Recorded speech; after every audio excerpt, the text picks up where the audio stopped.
Hey guys, Rob Skiba here. Sorry it's been a while since I put a video up. I've been actually out location scouting and writing for my Seed series, the television series that I've been developing. Again, if you guys want to stay up to date on that, be sure to sign up for my email list. This is a list that's only for me. I'm not going to be marketing this to anybody. I'm not going to be selling your names or email addresses to anybody. It's just for me, and it's just for you if you want to stay informed on that project. But that's what's been keeping me very busy, and I really did intend to get number one of the top 10 reasons why we know there's a globe debunking video done before the end of 2017. I really tried to, started working on it, and then things just got in the way and I couldn't get it done. And since then, like I said, I've been really busy working on Seed and trying to meet some other deadlines that I have to take care of. So that's why that video hasn't come out. But you know what? If you're really jonesing and you're having withdrawals and you need to see part one, there's another YouTuber out there who has actually solved that problem. And so until I get my version of it done, I recommend you guys check out the YouTube channel Seventh Day Truth Seeker. And they put up a video debunking top 10 reasons why we know the earth is round, Rob Skiba. They took all of the ones I've done so far and compiled them together into one video. It's like 6 hours long. And at the very end of it, they actually went ahead and took it upon themselves to take footage from other videos that I've done regarding photographic evidence, quote unquote, of the Earth and put it into this video to complete the series. And I have to say, they actually used a fair amount of the stuff that I had already put down to use in the video that I was going to make. Of course, there's a lot more that I want to add to it besides just that, but they put a decent amount in there. So if you really want to see the conclusion of that series now, while you're waiting for me to get that one done, if you are in fact waiting for me to get that one done, you can go to Seventh Day Truth Seeker, look up the video debunking top 10 reasons, and skip ahead all the way down to 5 hours, 23 minutes, and about 57 seconds. That's where the number one portion of it comes in. And I have to say, I really appreciate this YouTuber. This person has integrity. All my content's out there for free. You can mirror it if you want to, no problem. Download it, whatever. But every time this person does it, first of all, they actually send me money through PayPal. I've never solicited, I've never asked for that, but this person figures, if I'm going to use this content, I should probably send him something. So he sends me some money through PayPal whenever he mirrors one of my videos. And he also in the description says, hey, be sure to subscribe to Rob Skiba's channel. Yeah, I appreciate that. That's integrity. That's awesome. That's a good YouTuber right there. Unlike others who will take my name, take my face, take my content, and try to use it for their own personal gain. That's totally not cool. So, again, this is my official YouTube channel. I have one other one, and it is my cptmang YouTube channel, which was my original one. cptmang's my high school nickname. And so these are my only two official channels. Anything else that you see out there is a counterfeit. Unsub now and stop paying any attention to them. All right, enough of that.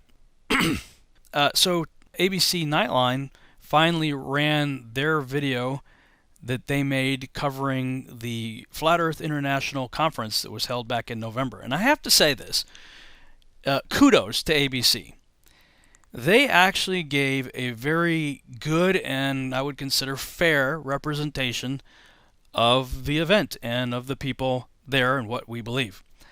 Unlike so many other mainstream media outlets that were covering the event, that did everything they could to make us look stupid, take the worst possible clips of whatever we said, find the people that are dressed the strangest or look the weirdest or what have you, use them, put goofy music in the background, did everything they can just to make the whole thing look ridiculous.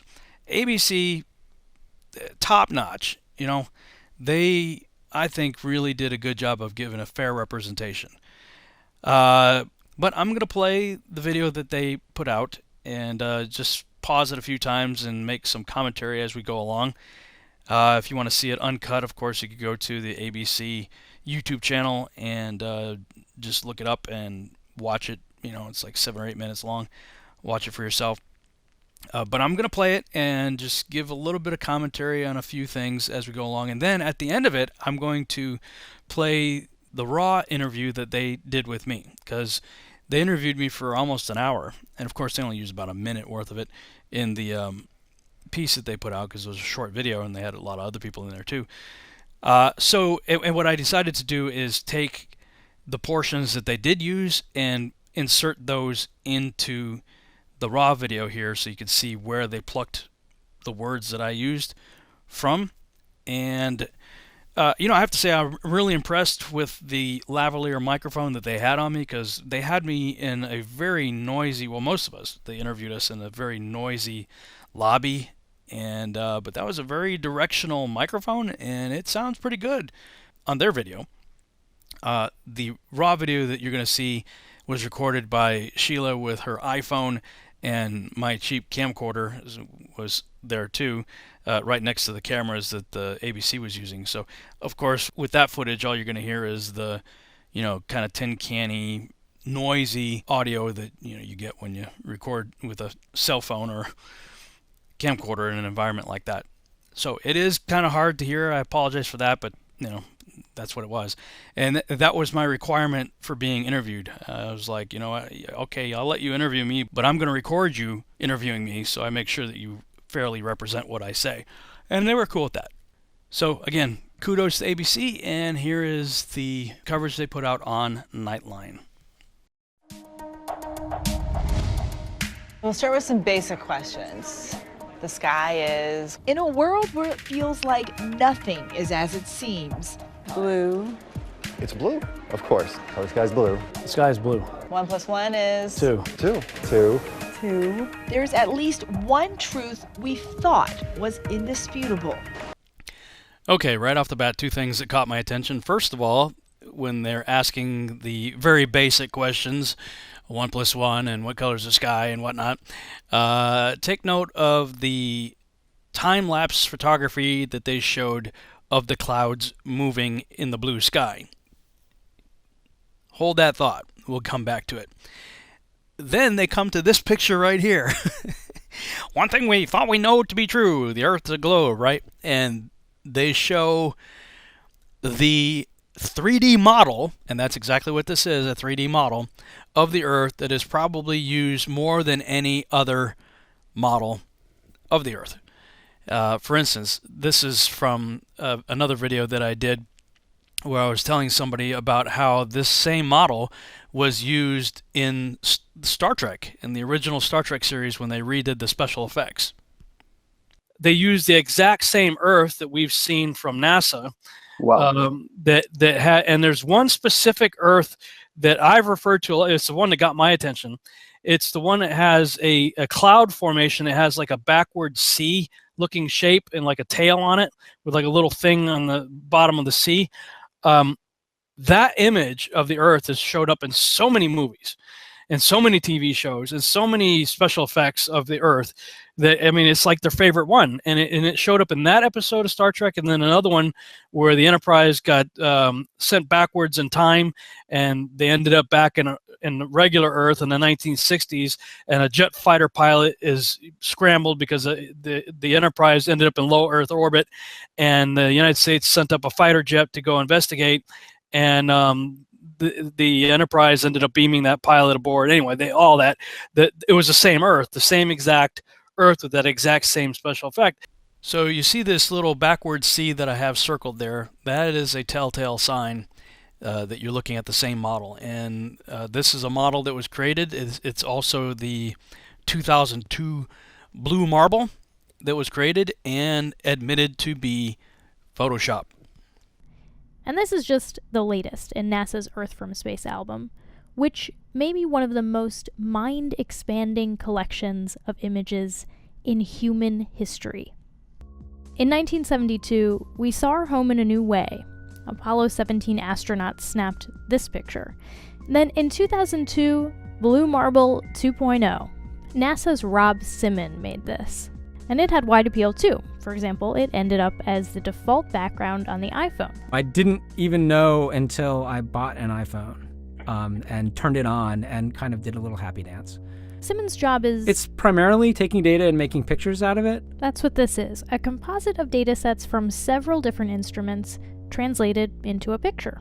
To us, the really cool thing was the data set. Up until that point, there was no realistic color map of the globe anywhere. So the land layer here comes from the Moderate Resolution Imaging Spectroradiometer aboard Terra. And the tricky part here was the weather. So we actually had to take clouds out. They stashed the clouds for later, went onto the ocean. That came from an instrument that measures phytoplankton in the sea. Where it was low, I colored it dark blue because they're low mostly in mid-oceans. And then where it was a little bit higher, it was like a little bit brighter green. Then add the clouds back in. There's a small problem with it because there's a very slight gap in between each orbit. So some of those are painted on. It is photoshopped, but it's has to be. Then there was another layer to sort of simulate the atmosphere. And then there's this little bright spot. It's called the specular highlight. So it's the reflection of sunlight off of water. Those are the pieces, but you can't just slap them all together. It just didn't look realistic. It looks kind of flat, or the clouds are sort of too see-through. So I just hit Command Z a lot. There's artistry to creating the world. Cause there ain't no photographs, but somebody tell me why. They're all just Photoshop cartoons, they're all just CGI. No photographic proof of a globe, no none at all. Why the hell can't no one take a photo of this ball? There ain't no photographs, but somebody tell me why. They're all just Photoshop cartoons, they're all just CGI. No photographic proof of a globe, no none at all. Why the hell can't no one take a photo of this ball?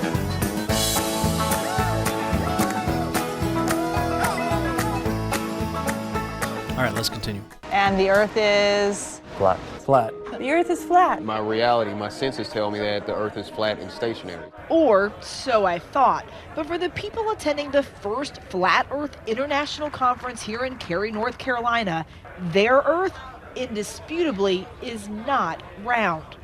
Everybody here can agree on absolutely one thing, which is it is not a globe. For centuries, a flat Earth was accepted as certainty until science and sailboats said otherwise. Science and sailboats. Well, yet to be fair, back in the day when people looked out and they saw ships disappearing hull first, they said, well, it looks like it's going over a curve. All I can say is regarding science being observable, testable, repeatable, go out and buy yourself the Nikon Coolpix P900 and start watching ships go out to sea. I've done plenty of videos on this, and so have many others. And so, yeah. I have seen with my own observations using the Nikon Coolpix P900 that there's what appears to be the hard line of the horizon on water, and then there's a miraged horizon beyond that you can actually watch boats go right out into. And you've seen that online before with the Red Boat, for instance, that video done by Lori Frary. And I also did a similar video where I went to Florida and I was visiting my family. We went out to the beach, and it was a fairly clear night, although it looks a little bit hazy in this video here. And I was watching ships go out to sea, and these ships right here that you see on the screen started out right beside me, and I watched them leave the dock and go all the way out to where you see them right here. And I just kept the camera on them and just followed them out there. You'll see the hard line right here of the water, and that's about 2 to 3 miles out, I'm guessing. But if you just keep watching, they'll go beyond that line. You'll see them going out beyond the hard line right there. And here's a shot where they've gone way beyond that line. They're out at between 4 and 5 miles right now. And looking at the curvature chart, at the water level, you should be missing 10 feet of the ship. And my camera was just about 2 to 3 feet at the most above water level, and I don't see anything missing there. So I believe all that's happening right there is just like when you look out at cars driving on the highway and it look like there's a big puddle up ahead, but it's not. It's just miraging on the ground, making it look like water. And so in this case, out to sea, it blends in with the sky, and it gives the appearance of losing the horizon, but you haven't. The ships will just keep going out on that water. It's not a mirage, it's not looming, it's not anything. It's just ships going straight out to sea on a flat, level surface. This started out as an empty horizon. Yeah, I mean, like, totally empty. There wasn't anything on it when we started, and that was 18 minutes ago. Go ahead and see how science and sailboats prove we're not on a globe. I dare you. One of the rules of power is you never admit that there's someone bigger than yourself. But it wasn't until 2015 when this guy, Mark Sargent, posted his flat earth clues. Part of a series of clues that can help you get your head around both the design of the flat earth system we live in. You're kind of the father of this movement. Boy, how would you? Don't do that. You're the one who sort of started it all. I did not invent flat earth. All I did was walk up to a door, point at it, say, you know what? I think there's some really interesting things on the other side of this, and check it out for yourself. If flat earth is a university, FEA, then I would be the freshman recruiter. Great answer. I would be the freshman recruiter. I have heard Mark on a number of shows and being interviewed say that, look, he's not the originator of this. There were plenty of forerunners. You know some of the names, but there have been plenty of people that were out there before Mark, and he would readily admit that he was listening to and watching that influenced him. Mark's genius was in taking the information that was out there and distilling it down to 10, 12, 15 minute, 20 minute sound bites and shareable videos that went viral. That was his brilliance, and that's why so many people found Flat Earth as a result of Mark. And so people are out there giving this guy a hard time. You know what? I like him.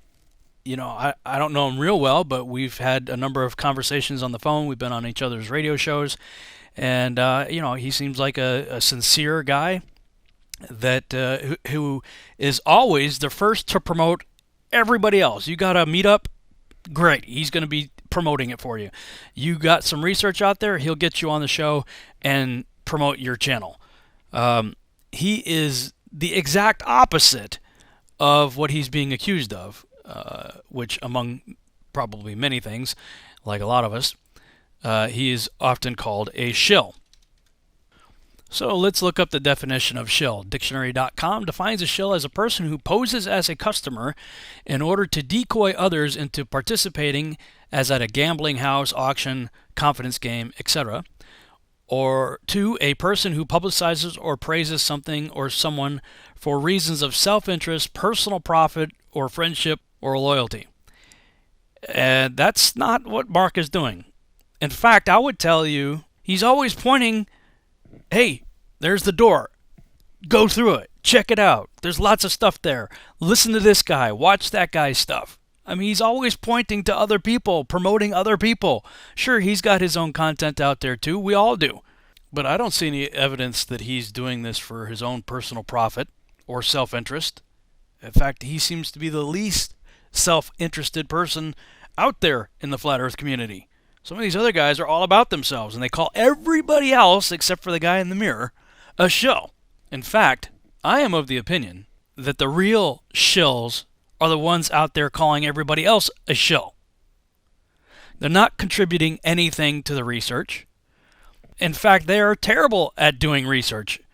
They see one little thing, they spin it off into a million directions, and they accuse people like Mark of this, that, and the other thing. They accuse me of this, that, and the other thing.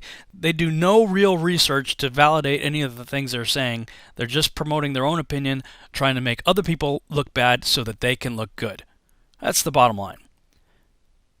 So, I like Mark. Do I agree with everything he says? Does he represent everything I believe? No, but he's entitled to his opinion. Just like I'm sure I say things and I believe things that he doesn't believe. And you do too. We are all entitled to our opinion. Now, some people get upset that he's sort of become the voice for Flat Earth because he's on a lot of media outlet channels doing interviews. Well, you know what? I mean, there's nothing stopping you from doing that. If you disagree with him, get yourself out there in the limelight. Make the phone calls. Network with people. Send out the press releases. Then you can get in front of the camera too. You know, I mean, the guy works it. I mean, what can I say? I mean, he makes himself available. He puts his phone number, his email out there for anybody to contact him. And what do you know? The media, who doesn't have a whole lot of time and frankly doesn't do a whole lot of research, he made it easy for them. They see his video, they see a phone number, they see an email address, boom, they contact him. And next thing you know, he's on their show. I mean, it's really that simple. Again, I like Mark. You can call me a shill if you want to, but I've seen the stuff that's out there coming against him, and there are plenty of logical, reasonable explanations that differ from what these attackers are putting out on him, on me, and on a number of other people. I look at the things that people accuse Mark of, and I see how some of these same people accuse me of things that I know are absolutely not true. They spin off things, supposedly affiliations and things that I have, which are not true. Like I said, I like all these guys. I have no problem with it. I hate seeing all this. And what happened for me is I was being passed, those videos were being passed to me. About the same time, somebody sent me a video of somebody that did a hit piece on me.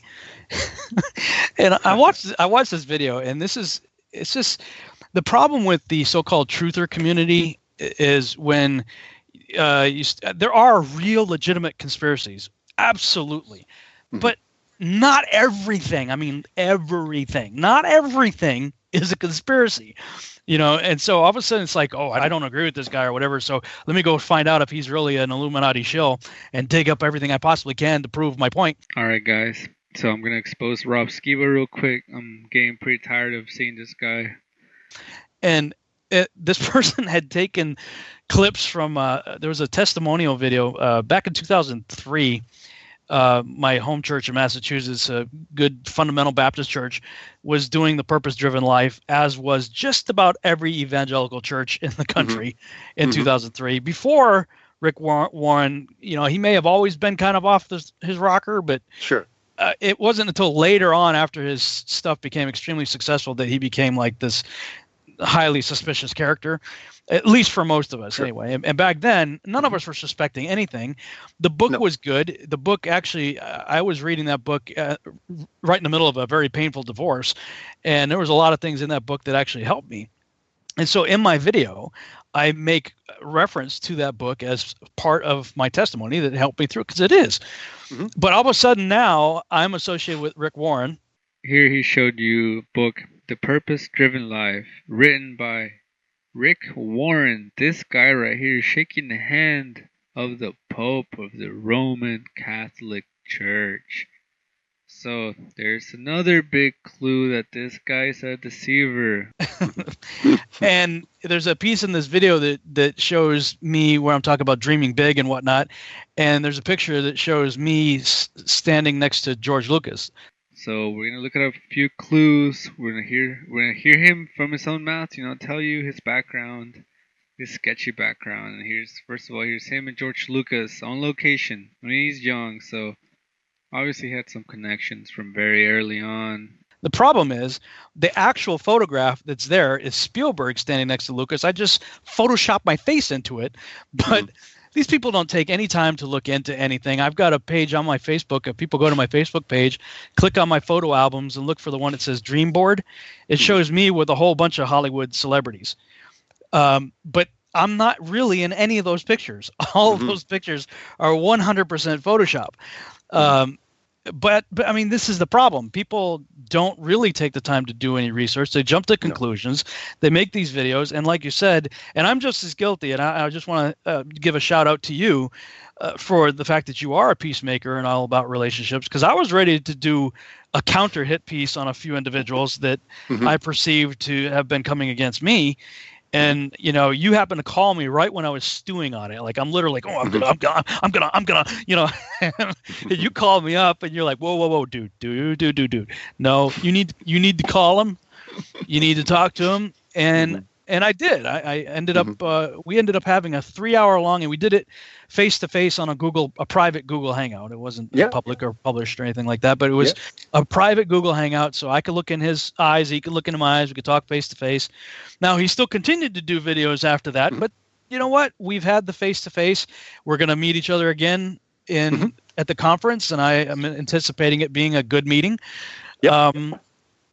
But, I mean, to your credit, you're like, dude, no, you need to call. And, yeah, I think there needs to be a lot more of that, especially, you know, good grief. I mean, right now, the truther community, and pick a subject, not just flat Earth, pick a subject. It's fracturing like crazy. There's so much division, and it's like, well, it wouldn't be that way if people actually took the time, like you said, to reach out, contact somebody, talk to them face to face, get the scoop. Don't just, you know, do a clickbait video, you know, hit piece. Yeah, and even in future events, if there's like a time at these conferences where it's like you just want to get your grievances out, you want to get your questions in a respectful way. I mean, that's the beautiful thing about this is over time, this will be an opportunity to confront someone. If you're looking at just, you know, you want to just look them in the eyes, you want to get to know them. I know pretty much everyone there deep down, and they would take the opportunity, they would take the time to do this if it meant that, you know, someone was really, you know, upset or they're worried or they're, you know, if this was genuine, they will take the time. Like, that's the thing that people don't understand is people that have met, let's just say Mark and Patricia, they're blown away at how much time they just spend with them. Wow. Yeah. Like, they didn't need to spend that much time. They just spent time. They were just nice, you know. And that's what there's a lot of people that are skeptical that are going to come to this event.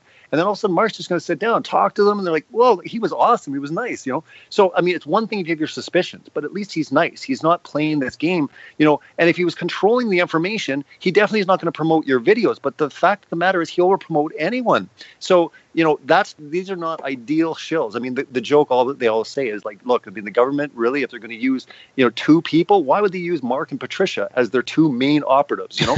But again, getting out of all of that, I'm just saying that when you get to know people, it becomes silly. And again, we all fall into this trap. I did this myself as well, you know, early on when I'm looking around, I'm suspicious of everything, right? We need to at least, you know, get to know someone on a personal level, whether it's on the phone or hopefully in person, because you can address things, you can just see things, and just things become a lot more real. So anyone listening that's coming to the conference that's even on the fence about anyone, well, I think you're going to change afterwards. I mean, not only are you going to change, you're going to have a great time. You're going to want to keep coming out because it's going to be a great time. It's going to be awesome. Everyone's there because they see the big picture. No one's better than anyone there. It's all about community. It's going to be a lot of fun. It's going to be safe. It's going to be family friendly. It's going to be done professional. And over time, it's really going to start maturing the community because I agree with you. There's a lot of, you know, infighting and all this stuff's going on. But again, there's never really been anything like this before. So once this starts happening, as time moves forward, it will start maturing to a point where people will just become a little bit more hospitable. They'll become more real. They'll become more genuine. They'll become more transparent. And again, not to mention all the amazing friendships and the bonds and the networking that will happen and the meetups that will happen afterwards. You know, that's already starting to happen. So like I said, it's going to go to the next level after this conference. It's not what happens at the conference. It's what's going to happen afterwards. And I'm so hopeful and excited for, you know, the future. So, seeing how ridiculous the claims they make against me are, they haven't given me any reason to believe that the things that they're putting out about him are any more truer than the things they're putting out against me. So, anyway, good job, Mark. Good answer. Moving on. People have traveled from around, actually, Mark would say, across the flat world to attend. The first rule of Flat Club is you don't talk about Flat Club. Until now. You know, I have a poem about that. It's right here. Amy Nicholson wrote a book of poetry about her flat earth journey. A few months flat and 7 months to rally. Kim Gurley came to the conference from Houston. I haven't really come out all the way yet. I'm still a little in the closet. The North Pole's in the middle. Lainey Innevale came from even farther. I mixed with quite a lot of flat earthers in New Zealand. You know flat earthers, I guarantee it. But you don't know who they are because they're afraid of talking about it. 1, 2, 3. We're not crazy! Okay. Yeah. Immediately after we did that, I'm standing right next to David Weiss there. He said, well, but that's what a crazy person would say. A crazy person would say, I'm not crazy. And, of course, all the media was surrounding us there, and I knew at that moment I'm going, yep, that's the clip they're going to use. They're definitely going to use that one. I know Rick meant it as a joke, but Anyway, there you go. Like many modern movements, this one has grown in large part out of the internet, with rappers like Odd TV evangelizing to hundreds of thousands of subscribers. No more living on a cartoon ball. And YouTube channels like Globebusters encouraging skepticism about what you've been taught. For the serious students here at the conference, And this has got to a point now where it's becoming real. it all comes down to proof. When it comes to science, there's things you can test right now, right? Fire burns, water's wet, drop something, falls to the ground, that appears to be gravity. Those are things you can test, right? But the curving horizon, the sloping sea level, the spin of the Earth, unless you can see these phenomena with your own eyes, they may not be true. Well, the thing is, you can see these things with your own eyes. There are things that you can test for yourself to prove that we are not spinning. There have been major scientific tests that have been done to prove that. I'm not going to play it here, but if you want to look more into that, see my debunking the top 10 reasons video that I did on the Coriolis effect and how this place is not spinning. And there are plenty of videos that I've done, as well as many others, showing there is no curving horizon left to right, or ships going over the curve, front to back, forward, backwards, or whatever. And of course, we've got another CG model of the Earth with cheesy cloud animations. A lot of people are going, this is crazy, right? But think about this. For the last 20, 25 generations, this is what we've told people. Unlike what we've been told in school, some flat earthers imagine the Earth looks like a snow globe, round but not sphere. The North Pole is at the center of most flat Earth maps, with the ice of Antarctica holding everything in. So are you certain this is what the Earth looks like? Pretty sure. Almost. I mean, there are some details to be worked out, sure, but the basic concept is sound. Absolutely sound. And one thing, again, we absolutely know for a fact, this ain't it.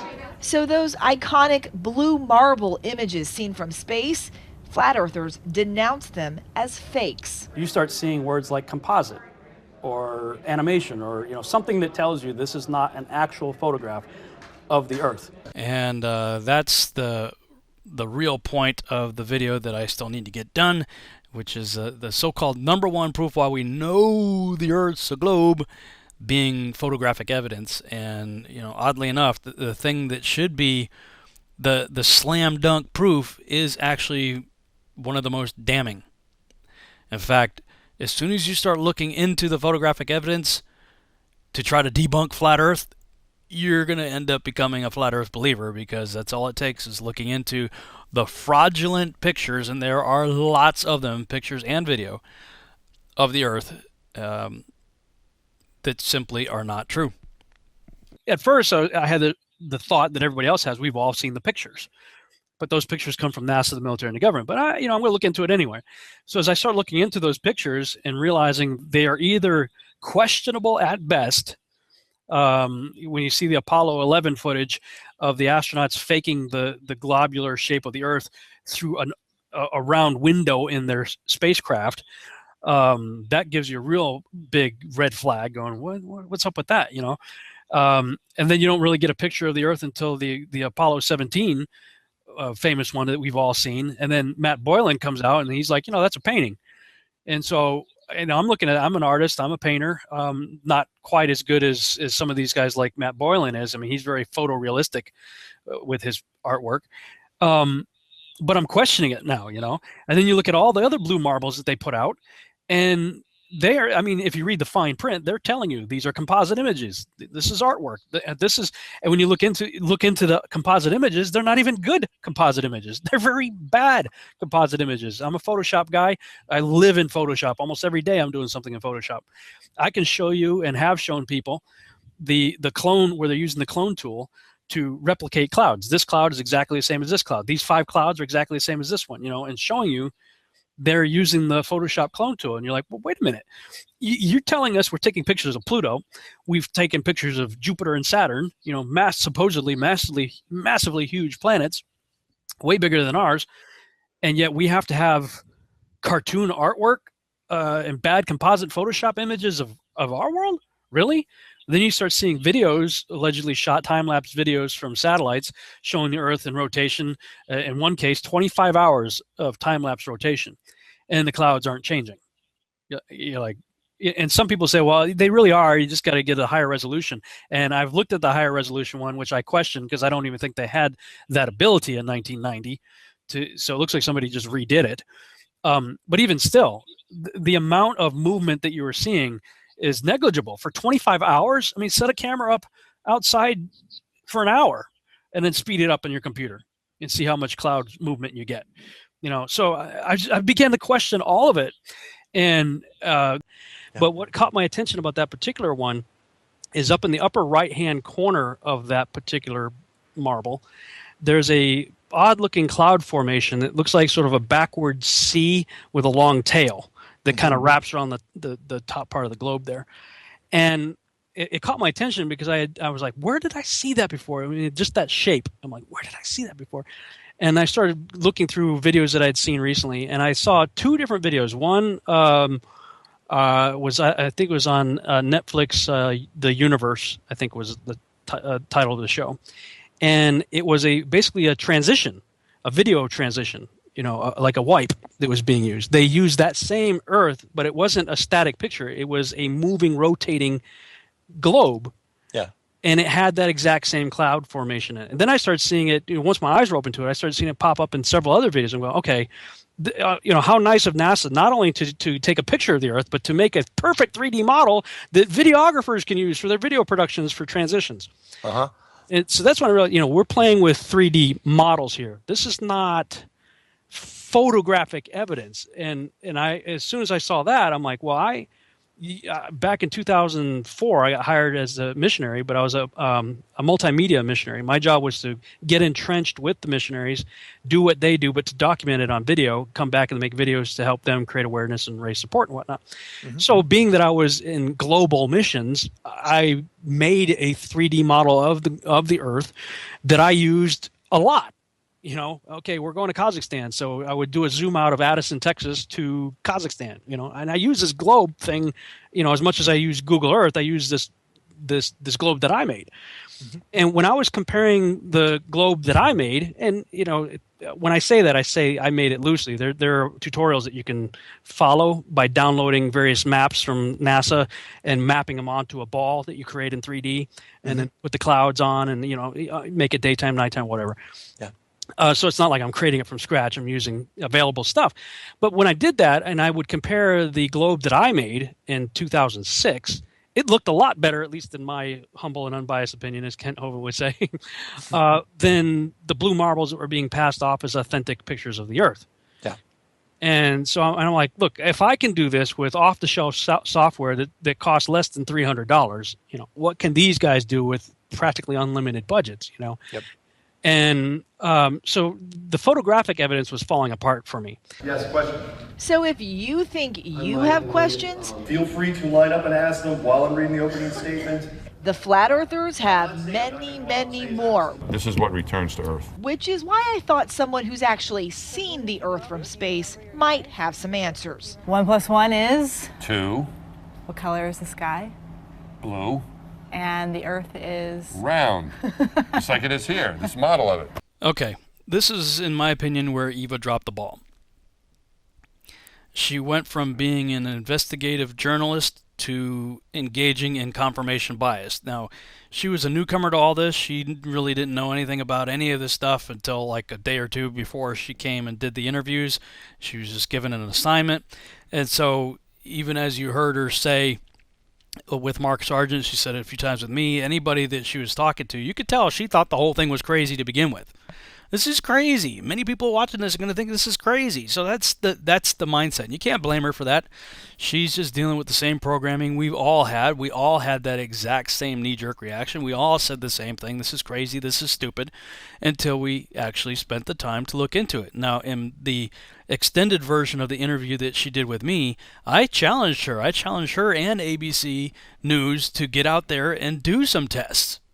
Well, they didn't do that. They went and engaged in confirmation bias and went and got somebody that they perceived to be an authoritative source that they could go to and confirm what they already believe. Well, I mean, that's not investigative journalism. Now, first of all, they're looking at a model, and he said the Earth is round. Well, yep, it is round. Circles are round, so he's not lying. But then they're looking at this yellowish green and orange globe behind them, saying it's just like this model right here. But what's really funny is the guy that she picked.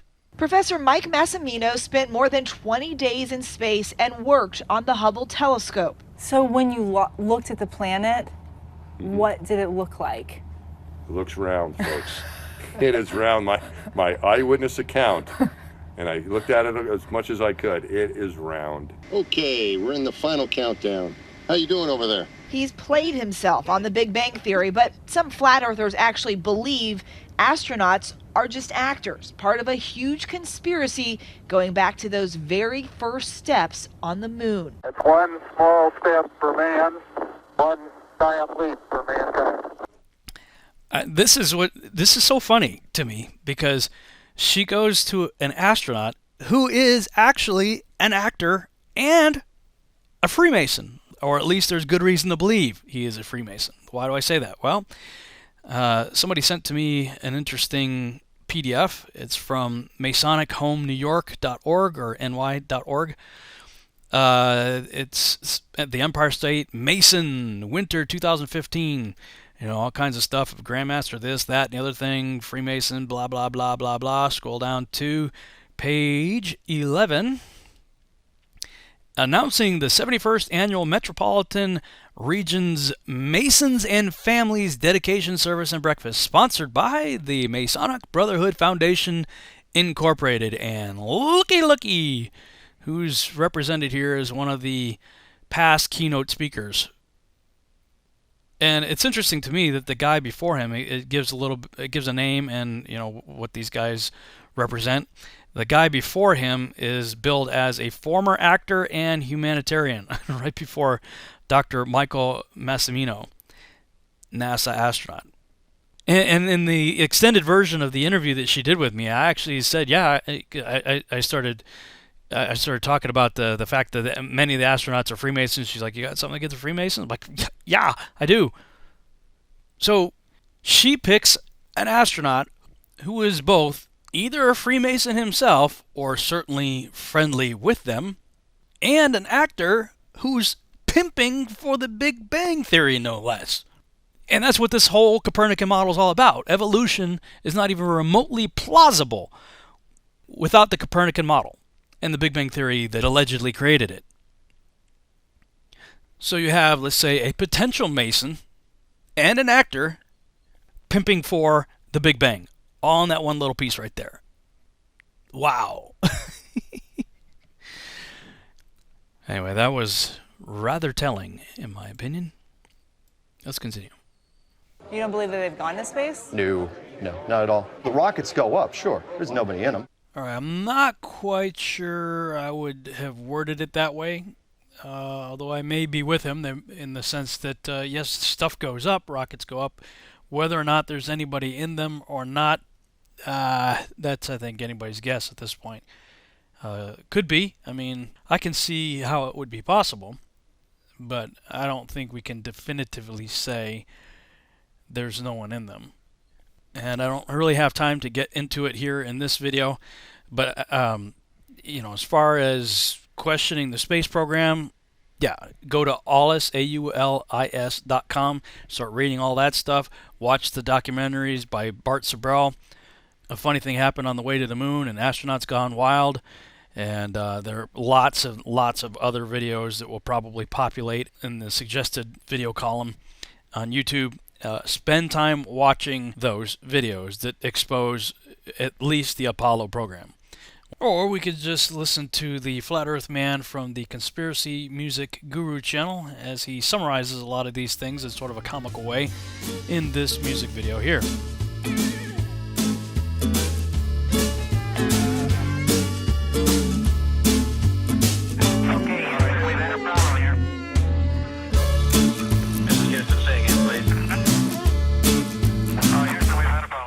Well, a funny thing happened on the way to the moon. That's the title of a video that I watched on YouTube. You can see astronauts hanging from wires, proving that astronauts and NASA are liars. They analyze photos and highlight mistakes with the moon landing missions. They show it was faked. You can see them faking the photos of Earth. They use a round window to fake the curve. That's suspicious, don't you think? Yeah, listen up. I watched another documentary called Astronauts Gone Wild. Astronaut Buzz Aldrin gets a little riled. All he was asked to do was to swear to God that he went to the moon, but he would not. He was faced with a moon landing denier. Had a chance to show that he ain't no liar, but Buzz decided to punch that dude just for asking him to swear if he went to the moon. That's suspicious. So, do you still believe we went to the moon? Do you still believe what they're telling you? Just connect the dots and pretty soon you'll find out what I found out too. But if you question this stuff, you'll be labeled a loon. You'll be called a conspiracy theory buffoon, but I don't care, man. I'm still gonna make this too, cause I know that we didn't go to the moon. Why don't you swear in the Bible that you walked on the moon? You're the one who said you walked on the moon when you didn't. And how about those moon rocks they gave to museums? And thousands of people did see them. But one museum took a closer look. They soon realized that something's afoot. The rock they were given turned out to be a fake. Just a piece of old wood, not a rock from space. Yeah, when God made the moon, he saw it was good, but apparently made it from petrified wood. Yeah, that's suspicious. Listen up. In another museum sits an astronaut suit. Take a good look at the tread on the boot. It doesn't match up with the prints on the moon. And y'all still believe what they're telling you?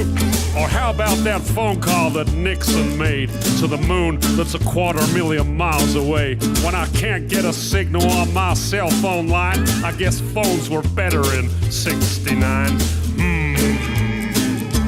Well, do you still believe we went to the moon? Do you still believe what they're telling you? Just connect the dots and pretty soon you'll find out what I found out too. But if you question this stuff, you'll be labeled a loon. You'll be called a conspiracy theory buffoon, but I don't care, man. I'm still gonna make this too, cause I know that we didn't go to the moon. And it certainly has to be the most historic telephone call ever made to the White House. Yeah, you went straight through those Van Allen belts. It wasn't a problem, right? Nothing was felt. But now you say it's a problem and you can't get through. This problem needs to be solved, according to you. But didn't you solve that problem back in '69 and you flew straight through them 5 more times? You wonder why I think it's fake when there are so many Apollo mistakes, like the telemetry data that's all gone missing. 13,000 reels, are you kidding? A giant leap for all mankind, but you lost the data and no one can find. Come on, man, are you kidding? Do you still believe we went to the moon? Do you still believe what they're telling you? Just connect the dots and pretty soon you'll find out what I found out too. But if you question this stuff, you'll be labeled a loon. You'll be called a conspiracy theory buffoon, but I don't care, man. I'm still gonna make this too, cause I know that you can't go. No, there's no blast crater from the lunar module. Probably because that thing is just a model. Or the flag that flutters with no atmosphere. Don't you think that's a bit queer? Intersecting shadows means another light source. Do I think it's fake? Yeah, of course. The whole thing was filmed on a Hollywood set. Directed by Kubrick is my best bet. The moon's so cool, we'd love to explore it, but we can't get past low Earth orbit. Do your research, people, I think you'll find. But NASA admits that a bunch of times. Listen. Right now, we only can fly in Earth orbit. That's the farthest that we can go. And this new system that we're building is going to allow us to go beyond and hopefully take humans into the solar system to explore. So the moon, Mars, asteroids, there's a lot of destinations that we could go to And we're building these building block components in order to allow us to do that eventually.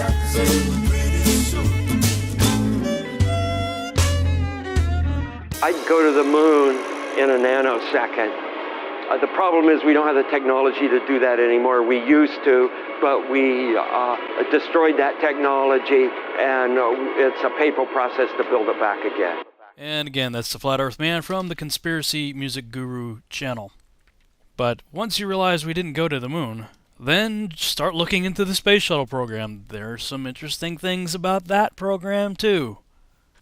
And of course, look into the ISS. And there are lots and lots of videos that people are putting out. Now, some are good, some are not so good, some are really crappy, but some are really awesome. And I just want to play a couple of clips right here just to get your mind going as to what may very well be happening with the ISS footage. Now, if you're part of the geek squad or the techie crowd, well, then you already know about this technology. And so let's get to the video that caught my attention, and you will see the same things that I saw. Let's watch. We have to introduce the concept of free fall. So let's use this model of the Earth. And let's enlist the help of a friend, Taxi. So what is significant about this video is, number one, it was live to school children. Number two, we have this stuffed animal that is transitioning in on another video channel. And the actor is able to reach up and grab this doll in real 3D space and manipulate this doll with their hands. And so the only way you're going to pull that off is with one technology. And that technology is virtual reality. I'm going to have to disagree with Mike here. I like his stuff, first of all. Check out his channel, Mike Helmick. But I'm going to have to disagree with him on this. That's not the only way this could be possible. If you look above her head, pay attention to the shadow right here. This is the shadow being cast by the stuffed animal. So I believe that that's not an augmented reality or virtual reality composite object. It's actually physically there with her wherever she is. And it's hanging from the ceiling somehow, casting that shadow that you see on the ceiling behind her. So if you watch it before it appears and then watch it after it appears, the shadow remains consistent, telling us that that's actually in the physical space that she's in. But what is very interesting and very telling about this is it's absolute proof that somewhere between the camera that's shooting this video and the end user that's watching it is a video mixer. Now, as I understand it, this video clip was being broadcast live to some students. So they're watching it presumably in real time in the classroom. So if that's true, if they're actually watching this in real time, then there's a full video production suite somewhere in line between the camera and the television that the kids are watching this on. Somewhere in there, there's the video feed's going through a mixer that has multiple layers of video on it that you can dissolve and add special effects to. And you need to ask yourself why that's even there. Why would that be necessary either on the International Space Station or in mission control? If we are to accept the official story that this person's actually in a structure going around the Earth, why would they need to have a special effects video mixer in the first place? Just shoot video. Send it to us the way it is. We don't need anything, in between the video feed, like a mixer. And I would contend that this is actually a very simple trick, assuming you have a mixer that's capable of handling multiple video layers, and that there's, at minimum, 4 to 5 video layers here. There's the actual video footage itself, on layer 1 of this person talking. Then there's a mask right above her right shoulder that would have been from an image taken prior to them rolling live. And that image is just a short, probably a square mask just up in the upper left-hand corner of our screen, just above her right shoulder, covering up the stuffed animal that is actually in the physical space with her. So that would be the second layer, would be that mask. And all that happens here is it's just dissolving out. You're hitting dissolve on that video layer, and that video layer mask is dissolving out. Then you have the special effects layer on top of it, creating this sort of Star Trek Energizer looking special effect here. That's on another layer. And then you have the fourth layer for the ESA watermark, and a fifth layer for whatever this yellow object is that popped up earlier in the broadcast. So you have at least 4 to 5 video layers here. And that's how this effect is being done. So I don't believe that this particular effect is being done with virtual or augmented reality technology. However, Mike does have some other interesting things worth considering in that regard. We now have the technology to simulate water, materials, fabrics live in real 3D space with virtual reality, but better yet, augmented virtual reality. And all augmented virtual reality is taking the objects in 3D space from a virtual reality world and putting them in our world on another screen, which we can see, manipulate, and touch with virtual reality contacts or glasses. In this next segment, I'm going to show you how NASA grabs objects in 3D space, rotates them around, manipulates them. They can do this with water, with cloth, anything. And the cool thing about it is we can take what they're doing, what they're seeing with their contact virtual reality augmented lenses, and put that on a separate video layer live. Yes, live, and do it all in real time. So I'm going to show you what it looks like to them as they're grabbing objects and manipulating them. And then I'm going to show you Microsoft's HoloSense video, their demonstration at E3 a couple years ago, of bringing a virtual reality into our world. And it is simply amazing. Let's watch. Specifically, how HoloLens can turn every room of your house into a personalized video game level. But today, we want to take mixed reality one step further. So we've got something new to show you. Holograms you can hold.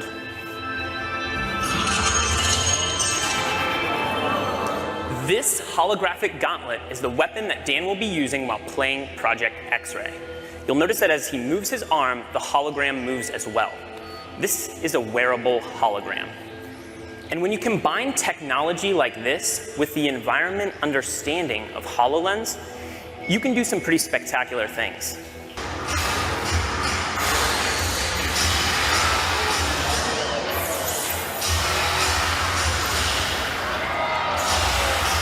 And can even use his shield to defend himself.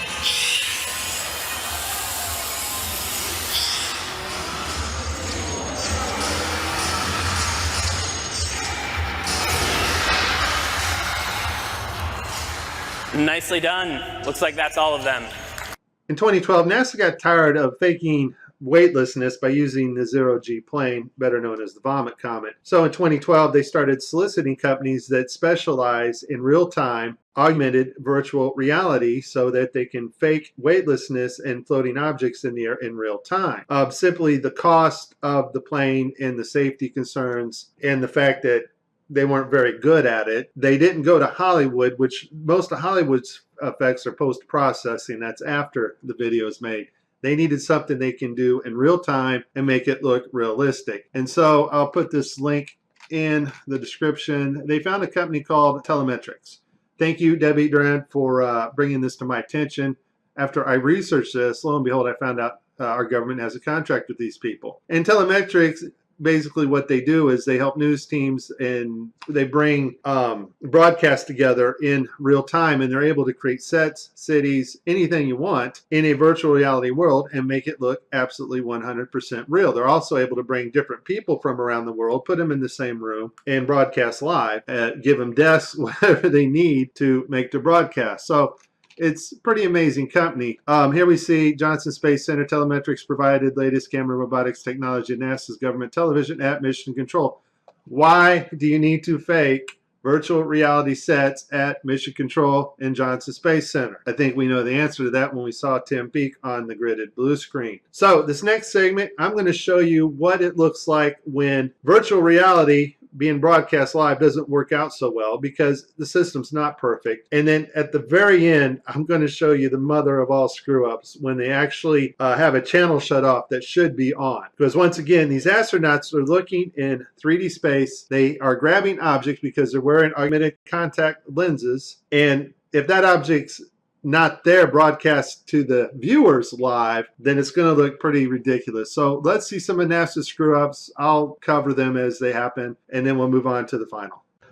Okay, so this is one of NASA's older videos where they use post-processing and masks. This is a video layer mask in augmented virtual reality. We're going to see him lose his finger here. The watch glitches out. So I guess virtual reality accidents can cause loss of fingers. In this next video, we have Caddy. Now I want you to pay attention to her neck and the way her neckline goes into her shirt. It's cut off. And the necklace. Apparently they wanted to show how cool this necklace looked. Unfortunately, it's not perfect. The necklace goes in and out of her shirt unnaturally. And her neck glitches in several places. I literally spent hours going after probably 30 or 40 videos, probably had approximately 45 minutes straight of NASA messing up their virtual reality setup. I tried to pick some clips that were obvious and some not so obvious. Show you some of the contacts. We're going to see Tim Peake with his contacts in, but these are virtual reality contacts overlaid on the eyes so actors can interact with things in 3D space, all in real time.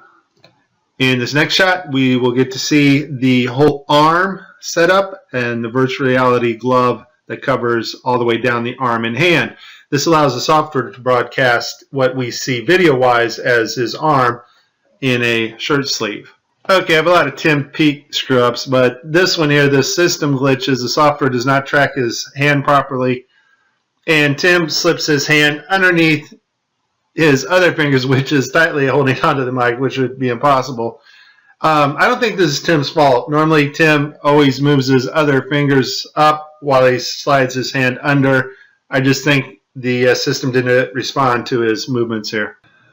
This picture here is actually Tim's fault. His hand breaches the 3D mic floating in front of him. In this next clip, we're going to see Tim's arms glitch out as he's manipulating a 3D bubble. Now, this bubble can be done in real time now. We have the technology to do that, which I showed you at the beginning of this. And this bubble is environmentally lit, or HDRI lit, by its environment, which means the bubble can take up its reflections and refractions as it moves around in 3D space in Tim's augmented reality. Once again, augmented VR just means bringing the 3D objects into our world on a separate monitor. In this last clip, we're going to see NASA royally screw up. It's a live broadcast, and one of their video channels is off, not working. That's the channel that is supposed to show us, the public, what the astronauts are seeing in virtual reality. Also, the channel shut off is the masking for the guy on the wires in the background. You can't make this stuff up. Just watch. We all know NASA uses wires, and sometimes we'll catch them like this here. The guy pulled on his wire. However, some days when you're filming live, things just don't work out, and it becomes so blatantly obvious, it's ridiculous. So, in this clip, they're talking, live feed, and wouldn't you know, we have a astronaut go by us in the background, obviously trying to give it a more realistic, spacey, station busy effect. Okay, so you see to the right, this guy's flipping this hat. This hat's actually on another video channel in 3D space. It's virtual reality. They're wearing augmented contact lenses so that they can interact with these 3D objects. Now, in this scene, the guy on the left in the green shirt, he thinks he sees an object in 3D space that's being broadcast to him. So he grabs it and he puts it off to the side. He's looking straight ahead because he's looking at an object rotating in front of him, but the video channel is down that is supposed to show the viewers what we're supposed to see, and so we don't actually get to see the object that he is seeing. And I would just sum this up as a very terrible, bad, horrible day for NASA doing live feeds. Hey, Tim, you still there? Yeah. Can you explain to us what this astronaut's going through as he sees something with his eyes in 3D space, but it's not actually there being broadcast to the public? What's going through this astronaut's mind? This system is sending signals to the brain that doesn't really match your eyes, and so your brain's trying to work out the two differences. Here's the thing. As much fun as this was, there is a time coming when you and I will not be able to tell the difference, and space has not changed. Technology to fake space has gotten better. Just because Adobe gets a massive update to Photoshop or After Effects, or there's a massive update at telemetrics and their virtual reality, augmented virtual reality programming, that does not advance us magically 20 years in space. Space has not changed. It's flat. It's above us. It's dimensional, and we cannot orbit Earth. You have been warned. This is very serious stuff, and if you do not get it now, you won't get it later, because later you won't know the difference. Welcome to the year 2018 and another huge fail by NASA. Last year they were awarded the Unity Awards for the best augmented or mixed reality experience for their CGI virtual reality Mars environment, and now they bring us this kind of video live. And this is just another fail by their virtual reality technology, beautifully explained by Mike Helmick in this video. You need to have a stage prop, and the stage prop here is a hall section of the ISS.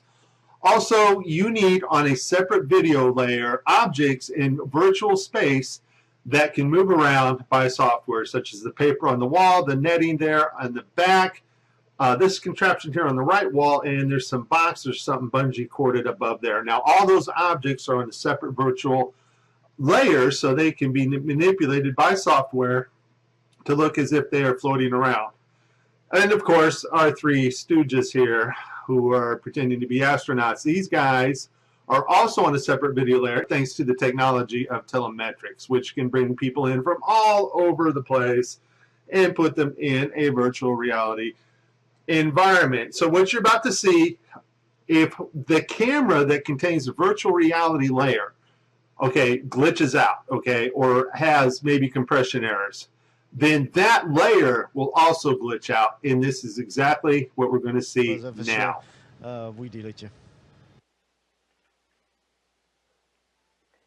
Thank you very much again. Thank you for your time. Have a good flight and many more exciting experiments on the orbit. Thanks a lot. Now, when they said goodbye, I guess the virtual reality camera was cut off. And so the objects that were on the virtual reality layer, the objects that needed to be floated in space by 3D software, vanish out. I want you to notice the hull, the other camera, the stage prop, the hull of the ISS, stays perfectly in focus. If this had been a compression error from the ISS, the whole video would have washed out, but only the virtual reality layer gets washed out here. Also note, you can see the green screen behind the guy right about here. When he's there, it is, the green screen right there behind him starts to show, and then they cut to mission control.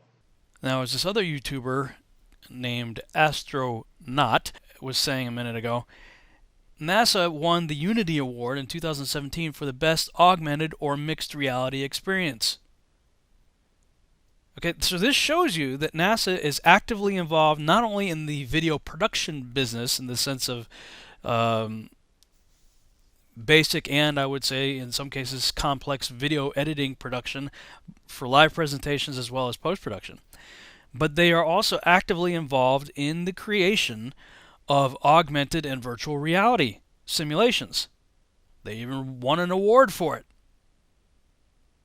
And let me show you this technology. There's a comic book, and I believe it's actually the largest comic book ever made, both in terms of print size as well as volume. It's like a 300-page large format comic book called Anomaly. Now you can download the augmented reality app that goes with this comic book. And when you use either an iPad or an iPhone that has this app installed, and you look at specific pages that it lays out, tells you, hey, you know, we've got some augmented reality stuff for you to check out. It does some pretty interesting things. In fact, even the cover of it, check this out. I mean, look at that. That's pretty crazy right there. And I can stick my hand in there, you know, show you. See, I can interact with that. So just imagine that what we're looking at here is the live feed that is being sent to a school or what have you. And I'll just show you some of the possibilities here. You can flip through these things, and there are some of these that are actually interactive. So, like, let's go to this page here, and this little robot guy pops up, and you can interact with it. You know, poke him, you know, and he responds. I am servitor unit Potter 1123-554. You know, so I mean, this is interactive, augmented reality. So you want to know how they've got floating microphones and stuff like that? Well, check this out. See, I can interact with that too. This is augmented reality in a comic book, folks. And keep in mind, NASA has something like over $50 million a day of your tax money that they can use to both develop and utilize this kind of deceptive technology. And I gotta say, this is a really good catch. This is showing one layer of video having some sort of video feedback going on here. And I know that that's what this is. This is video feedback. Either somebody prematurely pulled a plug or something. Because I actually created pretty much the same effect on purpose when I did a Star Trek spoof for a Lego video back in the 90s now. This is back in the day when we were just moving into nonlinear computer video editing. I still actually had two video decks, an A and B deck that was going through a mixer into a record deck. And there was a patch bay. And I intentionally pulled the plug and actually twisted it so that it would intentionally create feedback. And that's what happened right here. And I did it on two separate layers to simulate them, this guy going through like warp speed. All right, so this looks very much to me like video feedback on one channel. As Mike pointed out, the footage for the main set remains intact. The foreground images that are meant to be floating around is what is affected by this feedback. And I think he's absolutely right. That looks very much like a green screen pixelization over this guy's shoulder right here. So, you know, this to me is some serious smoking gun damning video footage.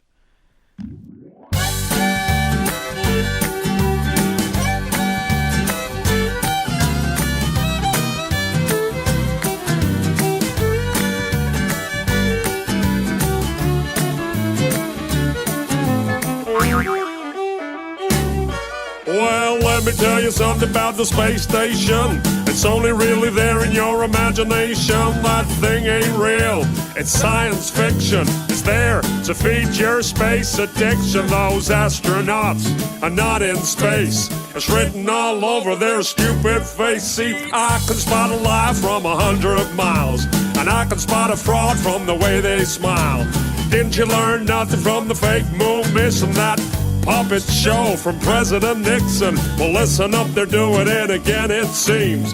Check out the harnesses and green screens. I used to work a lot in film and TV. I know a bit about the television trickery to create the illusion that you're somewhere that you're not. A green screen is what you're gonna use a lot. Or if you wear a harness and attach it to the ceiling, the illusion that you're floating is what they'll be believing. All you're watching is a puppet show, yeah, the whole world's a stage. Astronauts, they're actors, of course, and yeah, they all get paid. Look at me, ma, I'm floating in space. No, you're not, you're lying to the human race.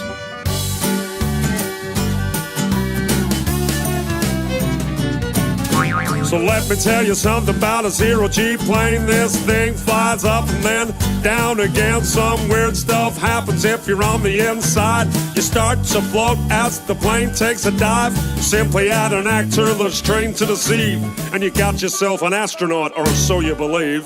Plane flies up and that's everyone's cue. Then action, we got some deceiving to do. Plane flies down and then everyone knows to start the ISS live show. Floating in a plane with zero-G, but you only see astronauts on your TV. All you're watching is a puppet show, yeah, the whole world's a stage. Astronauts, they're actors, of course, and yeah, they all get paid. Look at me, ma, I'm floating in space. No, you're not, you're lying to the human race.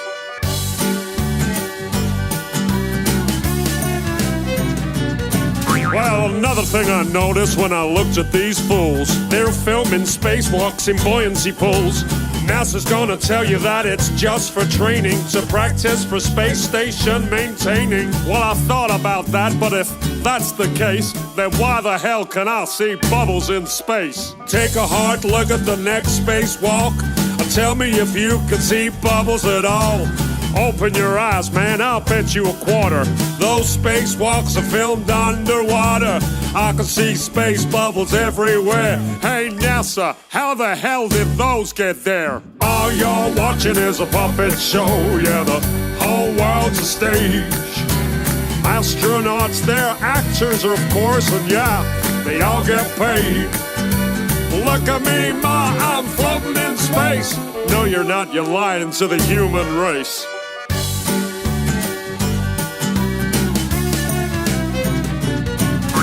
So when you see an astronaut aboard the ISS, take another look at your TV set. They're pretty good at faking, so you gotta look close.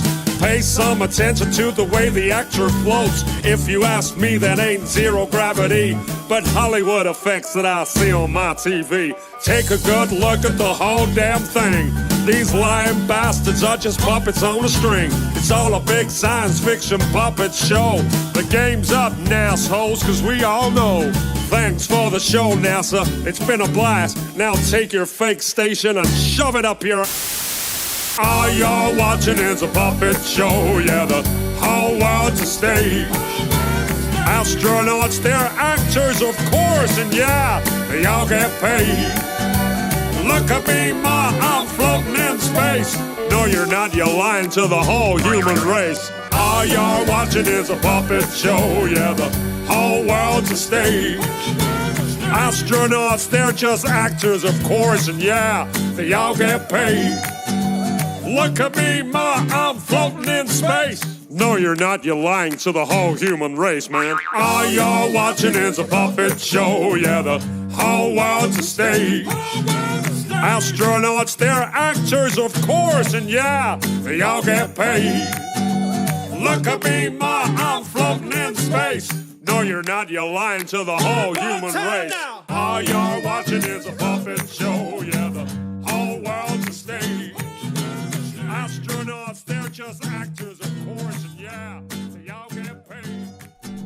And you gotta ask yourself, if we know for a fact that they faked stuff in Apollo, and we've got reasonable doubt about some of the space shuttle missions, and more videos coming out exposing the ISS with footage just like this, there's lots of stuff out there. There's some really good YouTubers out there who have been watching these guys like a hawk and pulling down footage like this.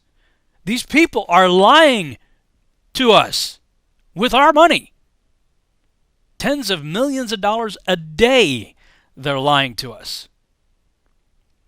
So yeah, I'm sorry, I'm not going to trust a potential Freemason actor who supposedly was on a space shuttle allegedly working on the Hubble telescope. And if you want to know more about that, I would suggest looking up some of the videos that Robert Pisano did on Hubble and Sophia.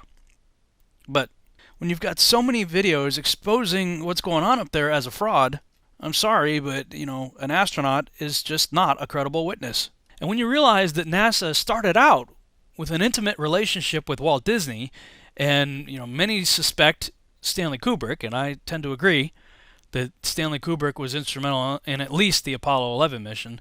The other ones may have been farmed out based on his experience, based on what they learned on Apollo 11. But if you look at the special features on 2001: A Space Odyssey and see how they did some very simple tricks to fool the audience into believing that they were in space in a zero-G environment, then you realize that there's stuff that can be done, basically smoke and mirrors, visual illusions that can be created, in addition to what is done now in the computer with augmented or virtual reality. I mean, just by way of illustration, I would suggest you watch the special features for the movie Gravity, first of all.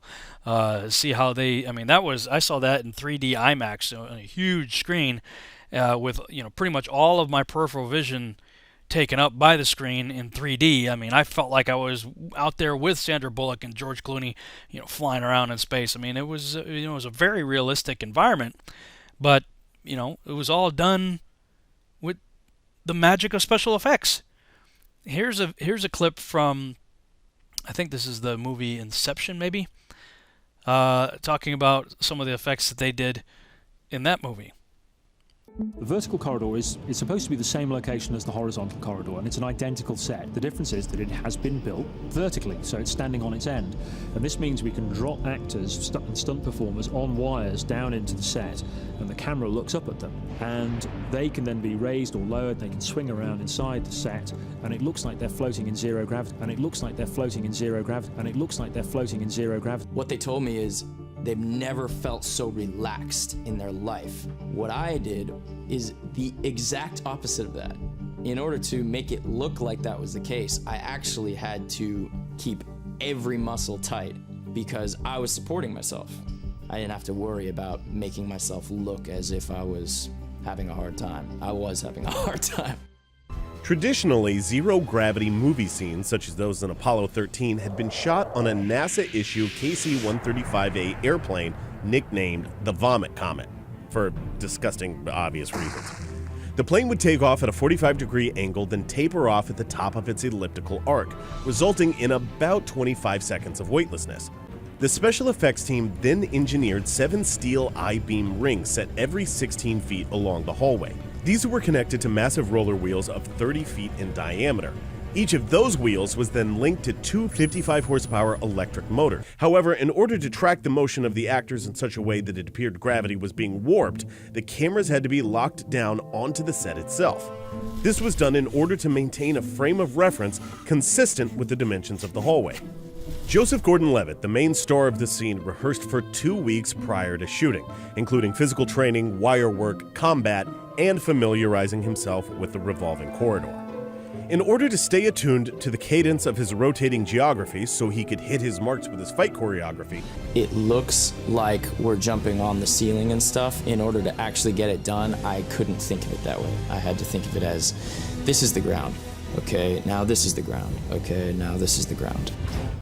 Okay, so, start watching these videos of these clowns. They are puppets on strings. You got these guys, I think this is from the crew of Atlantis. Looks like he's grabbing a wire right there on the side of his buddy. You got the freak in the background with their hair like that. Watch videos of actors in zero-G planes. Their hair doesn't look like that. Their hair moves around like as if they're in water. It actually moves around, but it seems like everybody in space has to have a Medusa hairspray deal, and they're puppets on strings. That's what these guys are. And we believe it. They're using augmented reality. I think this is, really telling footage right here. This guy, it looks like he's not quite used to the augmented reality. Look at his eyes right there. It's like he's looking off he's seeing something that we're not seeing. And, he thinks he's grabbing something and putting it away, but he's not touching anything. You got, astronauts in the background there. Hello, Tim, against a blue screen background right there. I think these people are just laughing at us. This looks like a bozo clown right here. This image of the Earth that was given to us. And if you think that's not possible, consider this. All right, this is, some illusionists floating around.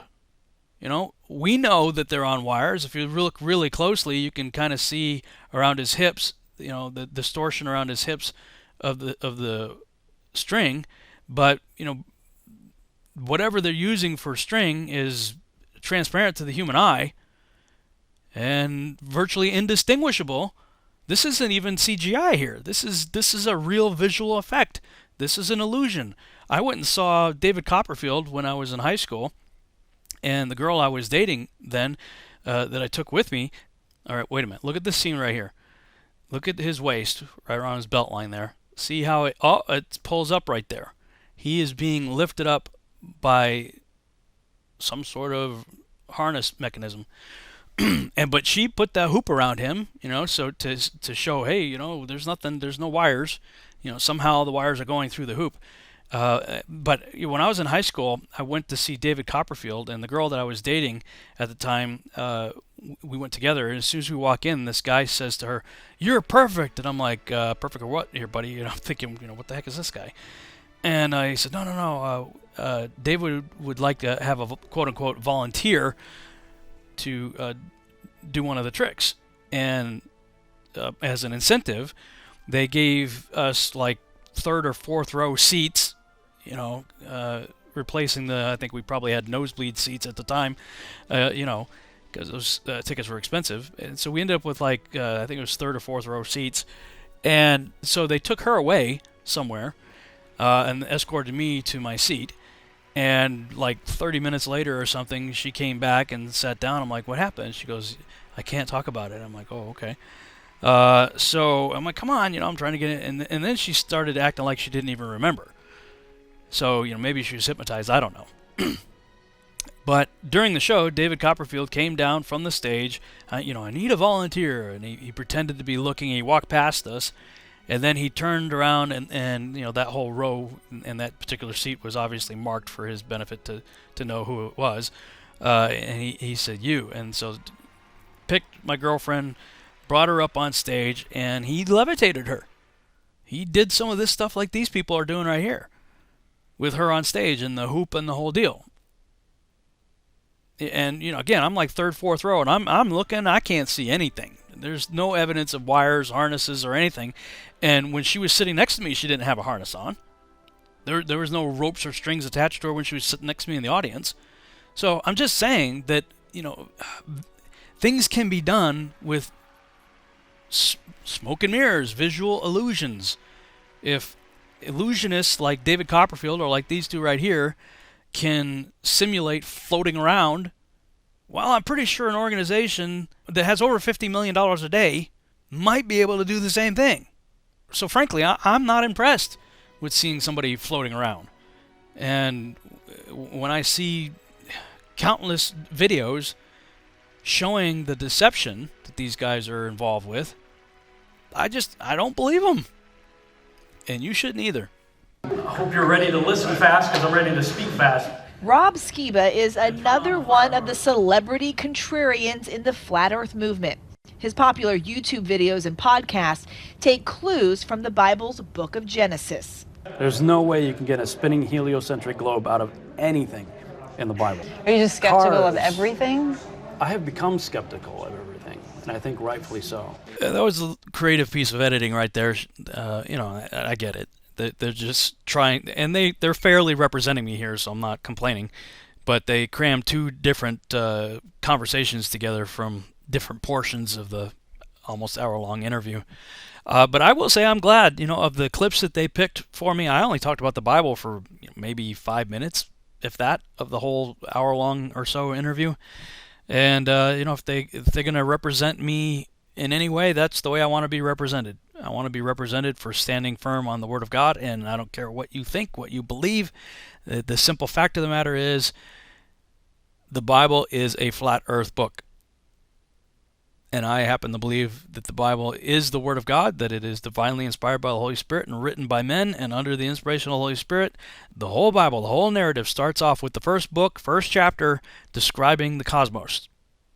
And like I said in that clip right there, there's no way you can get a spinning heliocentric ball floating in an ever-expanding universe out of anything in Genesis chapter 1 or in any other text in the Bible from Genesis to Revelation. She was intrigued by somebody who is skeptical and questions the status quo. And when you watch the full version, it blew her mind that somebody would question what we've been told. Even to the point where I said, "Don't believe me," and she was like, "Why would you even say that?" And I'm like, "Well, because I have opinions. It doesn't mean I'm right." I can tell you something. You can choose to believe me or not. Does that mean I'm right? If I tell you something, does that mean I'm right? Even if you accept it, doesn't mean I'm right. So I'm looking at it the same way. I'm like, okay, just because these guys are saying it doesn't mean it's right. Well, let's go see if we can find out. But just because you guys are saying it doesn't mean it's right. I'm telling you, don't believe me. Look at the camera. Don't believe a thing I say. Get out and test for yourself. That seems so crazy to me. To test for yourself? That seems crazy? No, that you're like saying, don't believe me. Why? I'm against believing what somebody else said just because they said it. So I'd be a hypocrite and say, hey, please believe me just because I said it. It almost is like, were you saying that you're like, everyone's a liar? Like I'm lying No, too? I don't think it's necessarily lying. It's lying if you know you're intentionally deceiving somebody. If you have believed the lie, and then you parrot the lie, right? Are you really lying? So you rationalize the fact that this is the truth according to you. But you would not say 100% this is the truth. The absolute truth. I would tell you, don't believe it. I would tell you, I believe it, and this is why I believe it. But I'll tell you, and if anybody searches my lectures, I speak on lots of things. I start pretty much every lecture I say by saying, don't believe a thing I say. Search and see if these things be true. Because you're not 100%. Well, I believe it, but that doesn't mean I'm right. I don't claim to have the corner on truth. I believe things to be true, but belief. I had a portion of my presentation that I gave yesterday called The Absurdity of Belief. And the reason I titled it that is because if I firmly believe something that you don't, you're saying, this is absurd. Right? You could do the same thing. Say something you believe, absolutely. And I'm like, oh, this woman's crazy. That's completely absurd. So belief, that's not a basis for anything. We can listen to people that we think are respectable, they have credibility, whatever, hear whatever they have to say, and it's too tempting to just say, well, they're a respectable person with credibility, so I just believe them. Like the astronaut. She apparently is not used to thinking for herself. And that's not to slam her. That's not her fault. That's the way we've all been raised. We've all been brought up to not question anything. Just be a good student, memorize what you're supposed to, regurgitate what they shove down your throat, and you pass. Okay, you're good to go. Don't think, just regurgitate. But of course, as this interview continued, we start getting into the realm of conspiracy, and it's too tempting to just write everything off. Oh, you guys are all just a bunch of conspiracy nutcases. And she kind of tried to work that angle a little bit, I think, with this piece. Pretty much everyone here, though, is kind of a conspiracy theorist. I'd say that's a common trait, but I think there's a little bit of conspiracy theorists in all of us. I really do. This is going to be fun. It's why many of them do their own experiments. Daryl Marble packed a level on a flight to test if the plane was flying parallel to a flat Earth. So there's going to be some science-y people who say that is a real Bobo experiment. They have. That's a little basic. I know. It's so simple, it'll go right over your head. Brilliant answer by D. Marble. It's so simple, it'll go right over your head. Yeah, you know what? It is a simple test, and it is a test anybody can do, and it is an important test. I'm going to go ahead and play a clip from one of the debunking videos where I addressed D. Marble's test, which I had actually done as well, to drive this point a little deeper. Here's my challenge to anyone willing to take me up on it. Bring a compass, a good camera, and a spirit level. And if somebody out there can make this flight and document it, do what Max Egan did, send me the video. I'd love to see it. That would be something really cool to check out. So taking on his cue, I brought my compass on this flight, and I brought my there's a digital compass on the phone that also has a digital level, and I brought a spirit level.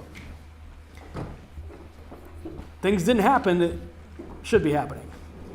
Okay, so here you see my spirit level, and here you see both my phone and my wife's phone. We have the compass app that also has a level on it, and as I was tilting it right there, you can see how it works. It shows negative, up or down if it's tilting forward or backwards. Got my compass out here, put it next to the two phones that I had right here. I'm using both phones to kind of double check with two sources. I decided not to have my level nearby because it has a magnet on it and it could be causing a problem for the compass, so I stashed that away in my luggage so it's not going to cause a problem. And so I recorded it actually separately. What you see in the top left corner here is a video I shot of about 15 minutes worth of just the spirit level. I got rid of everything else, so it's just the spirit level sitting on my tray table. And I recorded that for 15 minutes. And then separately, the video below that here is with the two iPhones and the level app on those phones with my compass. And I recorded that for about 15 minutes.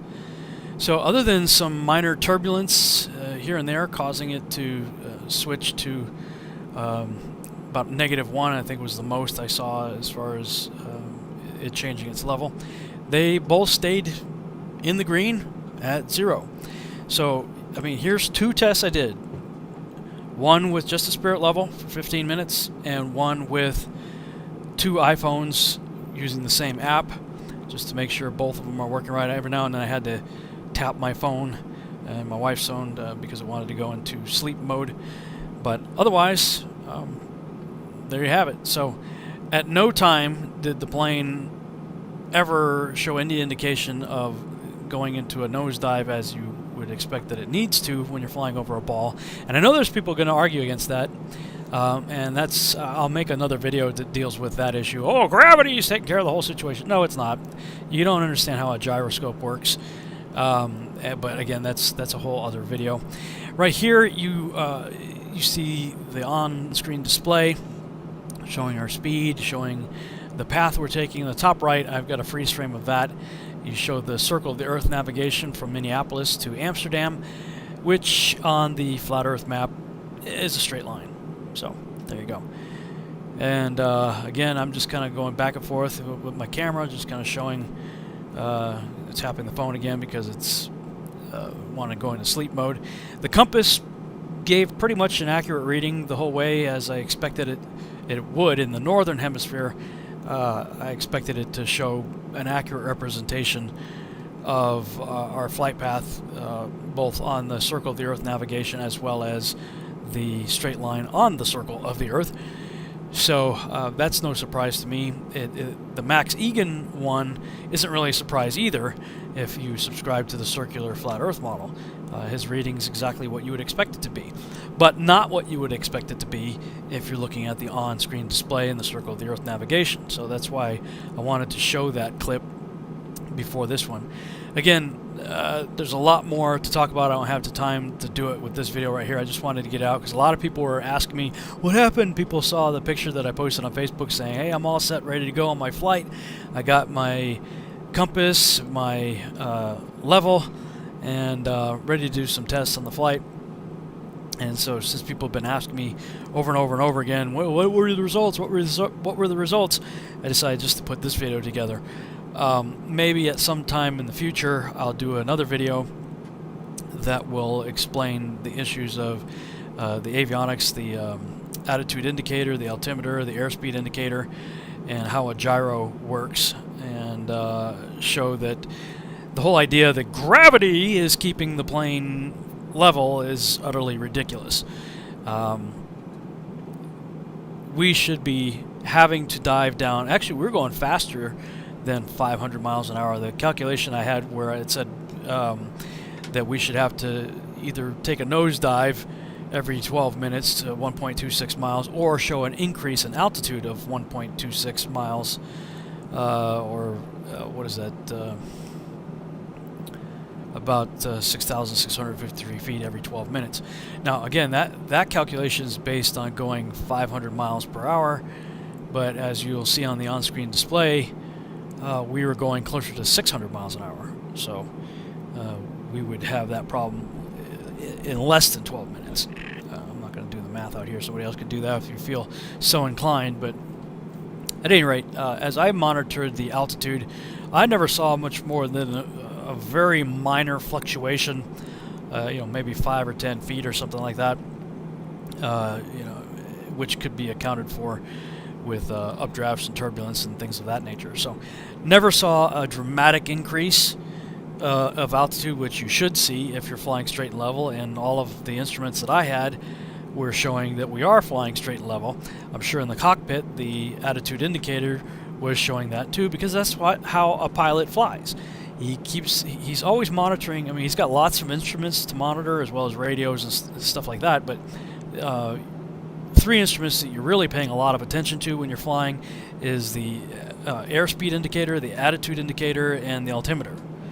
And they really work together, because if you're all of a sudden noticing that you're increasing in airspeed, there's a pretty good chance you're probably in a dive. If you're decreasing in airspeed, there's a pretty good chance that you're in a climb. And or if you're looking at the attitude indicator and you're seeing, well, I'm in a climb or I'm in a dive, you'll notice that in your airspeed indicator as well as in your altimeter. So these instruments would be in conflict with each other if you're flying over a ball. If you are focused on keeping your airspeed the same and keeping your attitude the same, i.e. keeping the horizon perfectly level, in both to your eyes if you're able to see the horizon out the window, as well as to the attitude indicator itself. If you're keeping that plane straight and level, flying straight and level and maintaining airspeed, then your altimeter, if you're flying over a ball, must show an increase in altitude. And I'm sorry, gravity's not going to save you. So anyway, I'll just go ahead and let this play the rest of the way. I recorded for about 15 minutes twice. Again, once for just the spirit level, and again with the 2 iPhones and my compass. And I took both tests, put them here on the screen for you to watch both tests at the same time.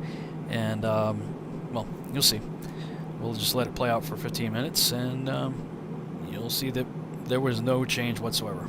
Brought a compass, a spirit level, and I used the compass app and the level app in the my wife's iPhone and my iPhone. So I had like double and triple check tests going on at the same time.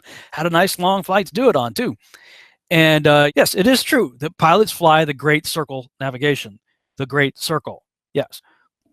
Because what it does is it creates an artificial equator, because the shortest distance between 2 points is a straight line. So that's forcing a straight line, bisecting the ball into 2 hemispheres, basically. But what's interesting is, like when I did the flight to Amsterdam, this was the path that I took. Okay. And we're going over to Amsterdam. We're going to go up over Greenland like this. Interesting thing, on the circle of the Earth, it's a straight line. Kind of cool. So yeah, but I mean, this is the other problem, is if you're flying in a commercial airliner at 500 miles per hour, you'll be flying at about 8.33 miles per minute. 8.33 times 60 minutes equals 499.8 miles in an hour. Thus, at 8.33 miles per minute and times 12 minutes, you will travel 99.96 miles. So, for example, rounding up to 100 miles, in the first 12 minutes, the expected curvature below you is 1.26 miles. And it just keeps getting exponentially higher and higher as you go. So, if you have an attitude indicator, which tells you if you're turning left or right or diving or climbing, and you have an airspeed indicator and an altimeter, 3 very important instruments that pilots are always scanning. And if you got your plane trimmed for level flight, And the gyro is spun up inside, and the airframe is caged to the gyro. The function of the gyro is to maintain rigidity in space apart from gravity. If it was dependent on gravity, stunt pilots could never do what they do. Pulling the G's and doing all this, they can never rely on their instruments because all their instruments would be completely jacked up due to gravity. The function of the gyro is to maintain rigidity in space apart from gravity. So if you've got your airframe caged to the attitude indicator gyro on the flight line at level, then when you're flying and you trim your flaps and everything, your controls for straight level flight, and your attitude indicator shows that it's right across the horizon, is going right across the center of the gauge. You're not climbing, you're not diving, you're not turning left or right. It's level, and you're maintaining a constant speed. If you keep your airspeed at 500 and your attitude indicator straight and level, then your altimeter must begin to register 1.26 miles in the first 12 minutes, and it keeps going higher and higher and higher from there. 60 in 36 minutes, 60,086 feet. You should be above the ground, and eventually you just shoot out in space. And people try to use the argument, well, there's like a gravity holding on to the bottom of the plane, and it's like tied to a rope, and it's maintaining level. Sorry, that doesn't work with the gyro. The following is taken from the most recent edition of the Federal Aviation Administration's publication, The Pilot's Handbook of Aeronautical Knowledge, Chapter 7, page 15. There are two fundamental properties of gyroscopic action: rigidity in space and precession. Rigidity in space means the gyroscope remains fixed in the plane in which it is spinning. Thus, if the gimbal rings are tilted, twisted, or otherwise moved, the gyro remains in the original plane. Rigid in space. Let's watch a few gyros in action.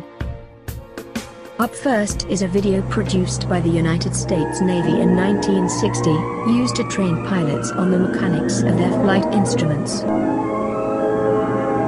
To understand any gyroscopic instrument, you must understand the principle of the gyroscope. It consists of a rotor mounted in a gimbal. The rotor can spin in one plane only. When another gimbal is added, a second plane of movement is possible.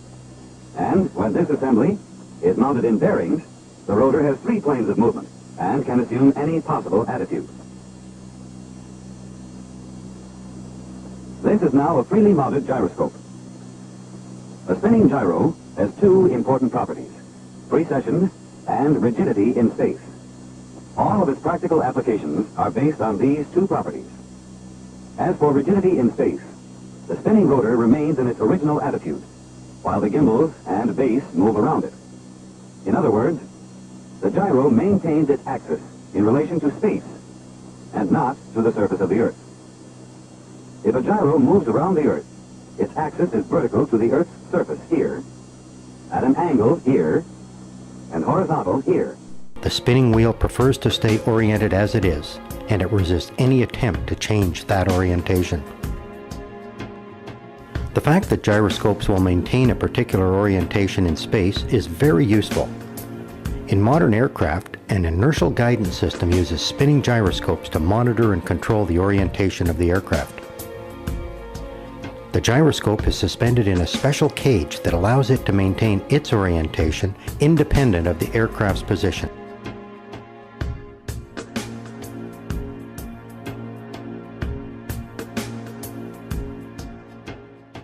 An attitude indicator, also known as an artificial horizon, is an instrument used in an aircraft to inform the pilot of the orientation of the aircraft relative to Earth's horizon.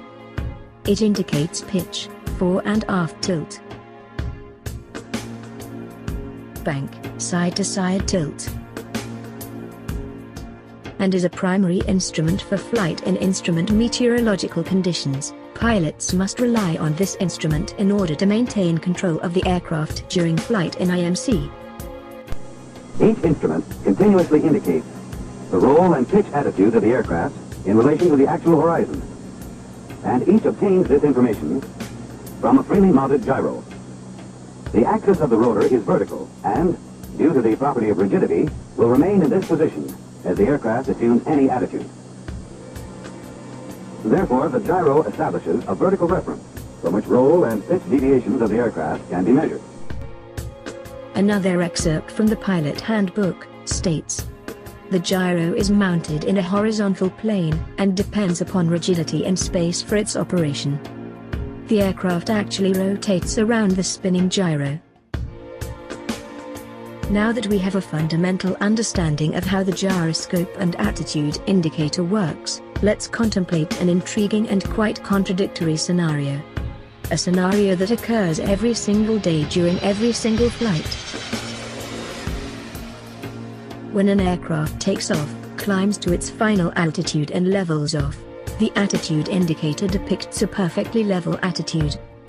As the aircraft travels towards its destination, sometimes in excess of 7,000 to 8,000 miles, the aircraft's attitude indicator maintains a perfectly level attitude. This, as we have seen, cannot be correct, because the gyro maintains its original position in space, regardless of the aircraft's attitude, or its position on the Earth. According to known gyroscopic properties, a pilot flying by reference to his attitude indicator should in reality begin to fly away from the Earth, as the gyro will continually give a straight line from the plane in which the aircraft started.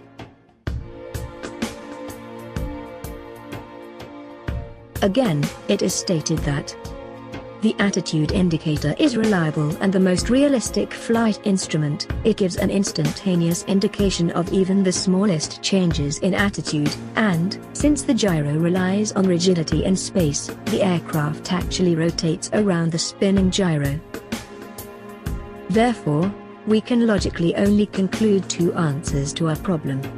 Either A, the gyroscope operates on a set of properties unknown to modern physics, in which case, many aircraft must be susceptible to potential errors from an instrument we truly do not understand.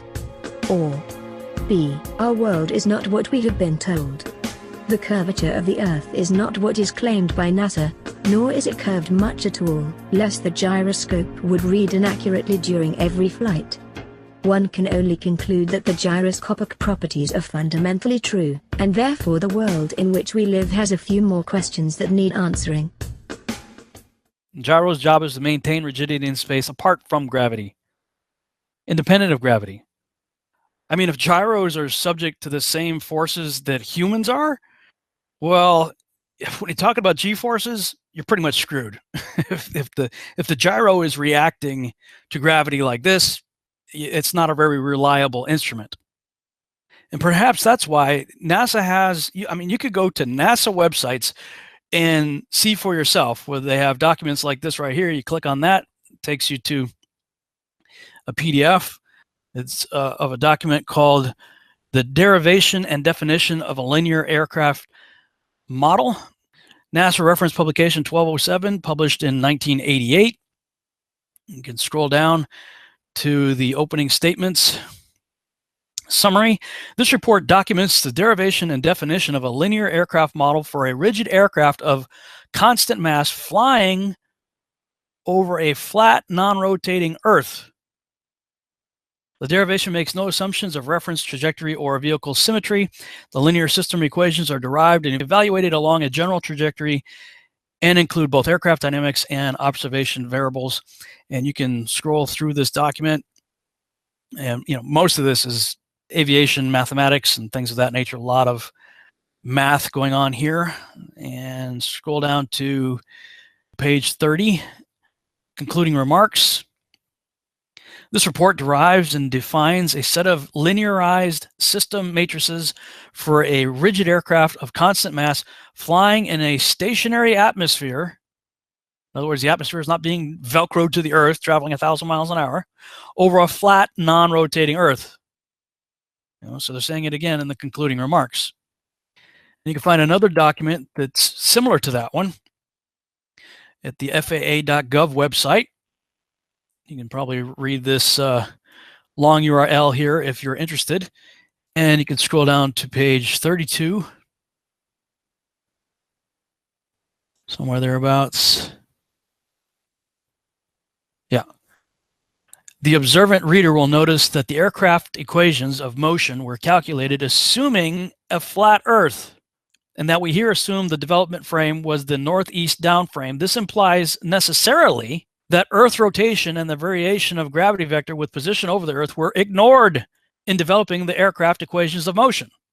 Okay, we're talking about high-performance aircraft traveling at or below Mach 3, and yet all of their equations are based on a non-rotating flat Earth? And someone will say, well, that just simplifies the math. Well, it also could just be that you can't fly the way they say you're going to fly if you're flying over a ball. I mean, this is the FAA and NASA saying that they create their aircraft performance analysis based on a non-rotating flat Earth. Go figure. And this is perhaps because of all the reasons that I've been talking about here so far. So D Marble did his spirit level test. I did my spirit level tests. I'm sure there's probably others out there that did spirit level tests as well. And I found this video here by Paul on the Plane where he's talking about a fairly recent test he did back in September 2017 or August using a bubble level app on his phone. I guess this is, I think, the second or third time he's done it, actually. Check this out. So today's video is a little experiment I conducted last month while traveling on business. I was back in Lake Tahoe. Many of you may remember the 18-mile convex water experiment on Lake Tahoe. I think it was last March, from which I drew the conclusion that either the Earth is much larger than we've been told, or it's generally flat. No, I didn't find any water curving over the 18 miles, even though the pictures of Tahoe we get from quote-unquote space that we are given show major curvature. So there's two casinos on the South Shore that stand about 200 feet high, and I was able to see them from 18 miles away with my Nikon P900. So yeah, do the math. I shouldn't have been able to see them. But I digress. Okay, so this experiment is another bubble level app experiment. And yep, I'm the guy who flew from Seattle to Ireland last June to test the alleged curvature with the bubble level app and found that there was no curvature. We flew over a flat, fixed Earth many thousands of miles. I also did a video driving about 200 miles to measure curvature with the app and of course failed to find any. It's funny how everyone who goes out attempting to measure curvature is unable to. Huh. Crazy, eh? Okay, but back to the bubble level app on our smartphones. It's funny how many people still think that the bubble level app, which unlike a traditional bubble level can be locked at any orientation, at any angle or degree, and that they think it would not show a change in the bubble, especially over so many miles. They simply don't get how the technology works, I guess. We should be able to lock the orientation of the phone in free space with the bubble level app and slowly see the bubble move off center over a period of even 30 to 60 minutes as the alleged spin of the Earth happens. You globe defenders do get that, right? I mean, the phone is locked into a certain orientation in free space, so any movement of the phone will register a change in the bubble. Any movement of the phone's angle will register a change in the bubble. Think about that some more. Okay, so many people have even proven that the phones are sensitive enough to measure the Earth's spin, but it's funny how the spin never is registered. Okay, I digress. Again. So I got a lot of feedback on my Seattle to Ireland video that since I was flying west to east and the Earth allegedly rotates east to west, that I simply flew quote-unquote into the spin and stayed relatively on the same latitude, even though I flew a lot farther north, that the bubble level app didn't register a change because I was relatively in the same position as when I left Seattle some 15 hours earlier. Kind of a stretch, but it seemed to be a common theme that I was getting. Even the awesome Jaren from Jarenism on Globebusters, on a Globebusters episode a week or so later, commented that he'd like to see the same experiment done on a trip north to south or south to north, so that argument could not be used. Well, that's the experiment that I conducted here. I was flying from Reno, Nevada to Seattle, Washington, which is clearly a south to north route, as you can see here on the map. So there's no chance that I flew into the alleged spin or could be in the same relative position after the 2.5-hour flight between the two airports. Okay, so here was my results. I took a screenshot of the bubble level app sitting on the plane in Reno, and you can see the time date stamp here, and the other screenshots I took showing the altitude and the latitude and longitude from the two apps to confirm my position on this flat fixed plane that we live. So these coordinates will show you that I was here when I took the first measurements. And then a few hours later, when I landed in Seattle, I did the same thing. I took a screenshot of the bubble level app, and as you can see, no change. It should have been off by at least a few degrees. I mean, considering I flew approximately 563 miles, and Seattle should be about, well, 211,000 feet or so below the horizon, or about 40 miles, when I'm sitting in Reno. Yeah, I should see a few degrees there, guys. And here were my coordinates sitting on the runway in Seattle after landing, where I took the second and final measurement. So, there you have it. My first two experiments were west to east and east to west, so here is an experiment traveling the alleged globe south to north. But, unfortunately for you globe defenders, that darned elusive curvature was not found again. When is someone going to be able to measure that darn thing, huh? And that's the real issue, isn't it? There was a video going around a while back with this guy that had an interesting accent. Where's the curvature? If you can't measure curvature, then maybe there isn't one to be measured. There are a lot of people out there, just regular people, getting in boats and using lasers and buying the Nikon Coolpix P900 camera and going out and doing tests for themselves. That's what I've done, and a lot of other people have been doing the same thing. I mean, why do you think there are so many people all around the world all of a sudden becoming flat earthers? Could it be that maybe they're seeing things for themselves? I'm going to suggest that they are, because that's what happened to me. The credo for many of these believers, check it out for yourself. Go out and test. You just want them to ask the questions. Why do you believe what you believe? And let you go from there.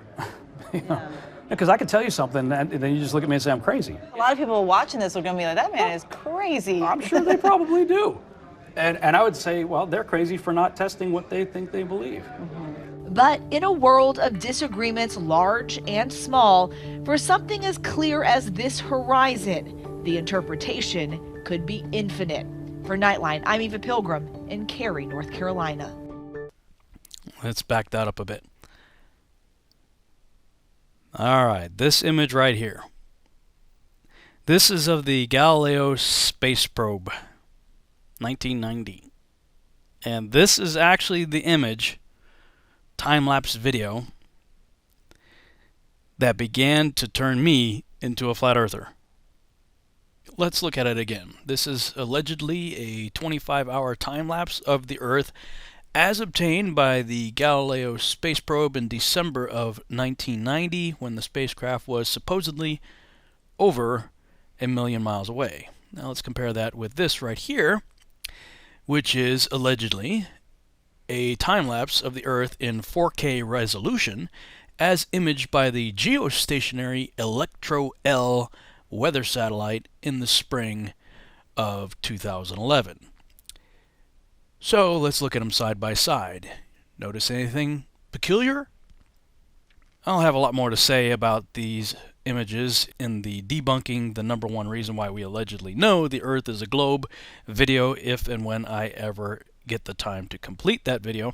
Suffice it to say, I think you see where I'm going here, just looking at these two videos.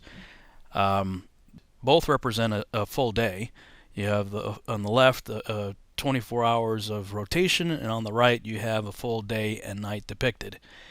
And the only difference I see here is over 20 years of computer animation advancement in technology. Can't depict moving clouds in 1990, you can in 2011. And I think I'll just go ahead and end this video here. Since this video is already over 2 hours long, it's a lot longer than I initially anticipated, so I will post the raw version of my interview that ABC Nightline did with me as a separate video. Thanks so much for watching. I hope you enjoyed this video presentation. If you did, please subscribe to my YouTube channel, like the video, and share it on your favorite social media sites. There's a lot more to come, so stay tuned and we'll see you back next time.